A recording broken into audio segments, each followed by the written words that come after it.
दोस्तों, सुज़लॉन एनर्जी की बात करें तो यहाँ पे बहुत बड़ी अपडेट निकल के आ रही है। सुज़लॉन एनर्जी को लेकर यहाँ पे देख सकते हो कि एक्सपर्ट क्या कह रहे हैं उसको समझेंगे। और सुज़लॉन एनर्जी ने यहाँ पे एक्सचेंज को बड़ी एक अपडेट दी है। रूमर को लेकर उनका क्लेरिफिकेशन आया है और यहाँ पे गवर्नमेंट की तरफ से भी कुछ बड़ी संभावना बन रही है। आज गिरते बाज़ार में सुज़लॉन ने कमाल किया है, क्योंकि बाज़ार में तो भारी भरकम गिरावट थी, लेकिन सुज़लॉन के स्टॉक में हमने अच्छी तेज़ी देखी है। तो देख सकते हो कि सरकार की तरफ से इस समय रिन्यूएबल एनर्जी सेक्टर को पूरा सहयोग दिया जा रहा है और सरकार चाहती है कि आने वाले समय में 2030 तक 500 गीगावाट की कैपेसिटी को पा लिया जाए, ताकि जो भी इलेक्ट्रिसिटी कंजम्पशन हो रहा है उसको पूरा किया जाए रिन्यूएबल एनर्जी के माध्यम से। ऐसे में सुज़लॉन के लिए एक बड़ा रोल है और क्या है आगे की फिर संभावना उसको समझने की कोशिश करेंगे और मार्केट एक्सपर्ट क्या कह रहे हैं इस समय सुज़लॉन को लेकर वो जानेंगे इस वीडियो के माध्यम से। लेकिन फ्रेंड्स, उससे पहले अगर आप पहली बार हमारे चैनल पे आए तो चैनल को सब्सक्राइब कर दीजिए, एक बेल आइकॉन दबा दीजिए ताकि जब भी नया वीडियो बने पहला नोटिफिकेशन आपको मिले। वीडियो पसंद आए तो लाइक से ज़रूर कीजिए। चलो फ्रेंड्स, वीडियो स्टार्ट करते हैं। मैं हूँ आपका दोस्त एसपी दवे और हमारे अपने चैनल ऑनलाइन कमाई में आपका बहुत बहुत स्वागत है। तो सबसे पहले बीएसई सेंसेक्स की बात कर ले तो देख सकते हो कि यहाँ पे 81,148 के स्तर पे क्लोजिंग देखने को मिली है, जहाँ पे 1281 पॉइंट की गिरावट देखने को मिली, यानी 1.55% की गिरावट हुई है बीएसई सेंसेक्स में।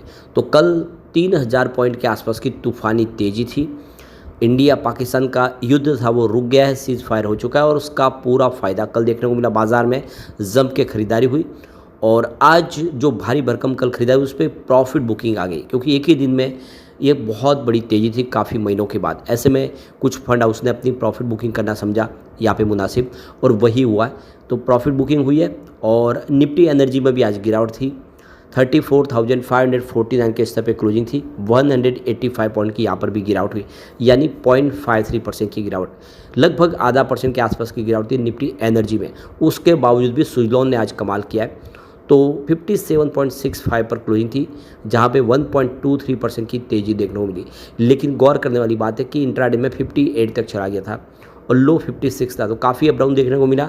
अगर बाजार ने साथ दिया तो ये अब 58 को आज फिर क्रॉस कर जाता है, तो काफ़ी बेहतर किया है।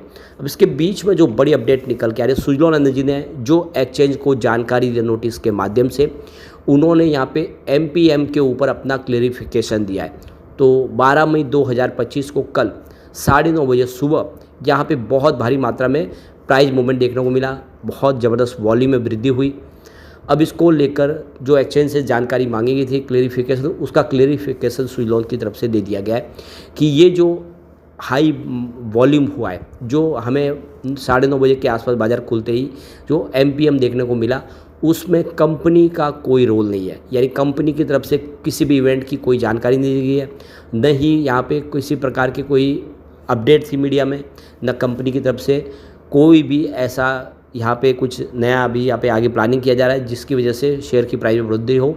तो ये जो एमपीएम हुआ है, जो मटेरियल प्राइस मूवमेंट देखने को मिला है 9:30 बजे के टाइम में, वो प्योरली मार्केट की वजह से हो सकता है। किसी फंड हाउस ने यहाँ पे, बड़े फंड हाउस ने वॉल्यूम भारी मात्रा में खरीदारी की हो तो वॉल्यूम बड़ा होगा, लेकिन इसमें कंपनी का कोई रोल नहीं है। इसका क्लेरिफिकेशन सुज़लॉन की तरफ से दे दिया गया है।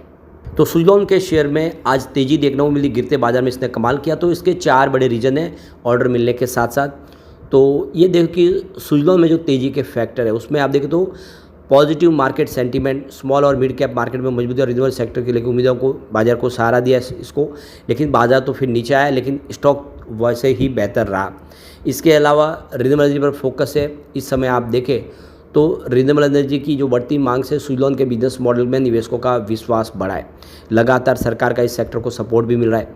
नए प्रोजेक्ट का ऐलान हो रहा है। सुज़लॉन को नए विंड एनर्जी प्रोजेक्ट हासिल करने के लिए रिपोर्ट में निवेशकों की भावना को और मजबूत किया है। लगातार बहुत सारे नए प्रोजेक्ट मिल रहे हैं। इसके अलावा देख सकते हो कि ग्लोबल लेवल पर इस समय बहुत ज़्यादा प्रोत्साहन दिया जा रहा है। रिन्यूएबल एनर्जी को, स्वच्छ ऊर्जा को बढ़ावा देने के लिए सरकारी कदमों ने भी शेयर के लिए एक अनुकूल माहौल बना। तो ये कुछ बड़े रीजन है और काफ़ी तेज़ी से इसका बिजनेस बढ़ रहा है। अब एचडीएफसी सिक्योरिटीज़ की तरफ से अगर आप देखें तो उनका कहना है कि कंपनी की सुधरती वित्तीय स्थिति के मद्देनजर इसमें लॉन्ग टर्म निवेशकों को होल्ड की सलाह है।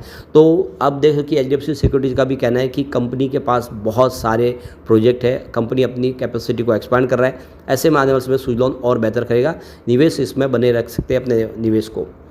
अब यहाँ पे जो बड़ी अपडेट निकल के आ रही है, यहाँ पे करीब 50,000 करोड़ रुपीज़ का जो इन्वेस्टमेंट है वो रिस्क में आ गया है, क्योंकि सरकार ने नया रूल्स लाया है।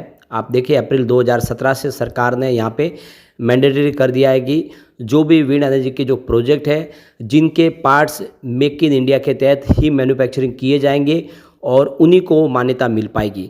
यानी जो अगर कोई भी पार्ट्स विंड एनर्जी के अंदर आप इंपोर्ट करके उसको यूज करते हैं तो उसको सरकार की तरफ से मान्यता नहीं मिलेगी। और ऐसे में जो वेंडर्स हैं उनको बहुत सारी इस समय चिंता हो रही है कि वो जो बड़े जो लार्ज गियर बॉक्स है वो अभी भी इंपोर्ट किए जाते हैं, इंडिया में उतने सब पार्ट्स नहीं बन पा रहे। तो आने वाले समय में जो कंपनियां हैं वो थोड़ी सी छूट सरकार से चाहती है ताकि वो समय रहते ये अपने यहाँ पे मेक इन इंडिया के तहत वो प्रोडक्ट सब इस्तेमाल कर पाए। अभी फ़िलहाल अगर आप देखें तो ये आप समझ सकते हो कि जो काफ़ी प्रोजेक्ट इस समय चल रहे हैं, करीब 50,000 करोड़ के प्रोजेक्ट, उनके ऊपर ग्रहण लग सकता है इस नई रूल्स की वजह से।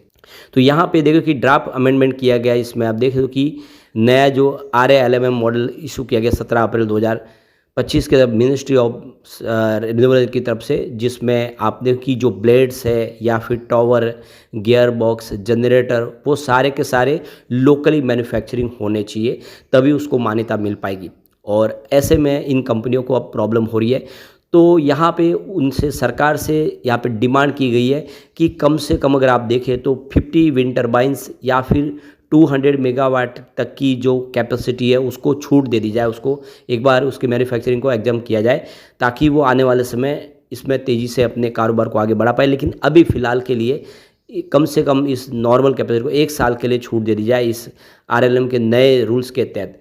तो ये जो गियर बॉक्स वगैरह जनरेटर अभी भी इंपोर्ट किए जा रहे हैं, तो उसकी वजह से यहाँ पे इन कंपनियों को प्रॉब्लम हो रही है और सरकार से वो राहत चाहती है। लेकिन इसमें आप देखेंगे तो सुजलॉन एनर्जी ऑलरेडी पहले से ही मेक इन इंडिया के तहत सारे के सारे पार्ट्स बना रही है, इसलिए सुजलॉन को चिंता नहीं है।